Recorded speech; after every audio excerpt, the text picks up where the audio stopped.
would say the hardest part about being a referee is having to make tough calls. Not so much having to make them, but having to explain it and then deal with it. I mean, any call you make, one team's not going to be happy. So just sort of damage control in that regard, keeping everybody's tempers under control. But we show up about an hour early to the field, and we set everything up, get a table set up, all the cones, all the pennies laid out, flags, and then we hold a captain's meeting, and then we officiate the game. And then once everything's done, we pack it up and head back to Taylor Place. Captain! All right, we got playoffs.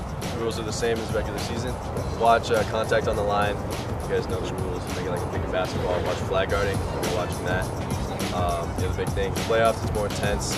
You guys keep your tempers under control as much as possible. If you guys have any questions, ask it.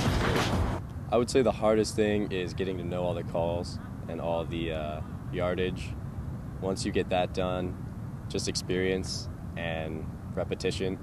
And once you get it down, it becomes easier as it goes.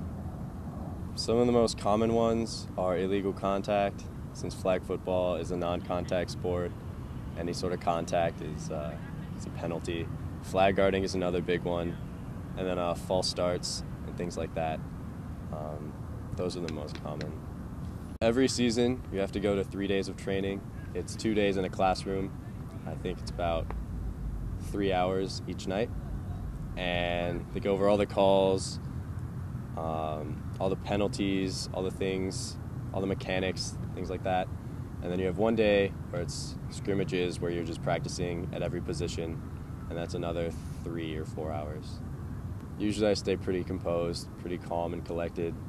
You just don't get too invested in the game. You don't get caught up in the emotion in it. I mean, it's your job basically to keep your head on straight and keep cool, so I think it's pretty easy to do that.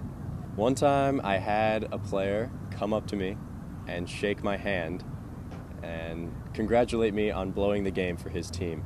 So that was fun. I gave him an unsportsmanlike for that one. I try to treat every game like it's going to be a big game, but especially if I know that the two teams are going to be going at it, it's going to be intense. I just try to calm myself down, just kind of go slower than usual, just a little bit, make sure I get everything right, make sure I sound confident, make sure I get all the calls right, and just try to have as perfect a game as I can.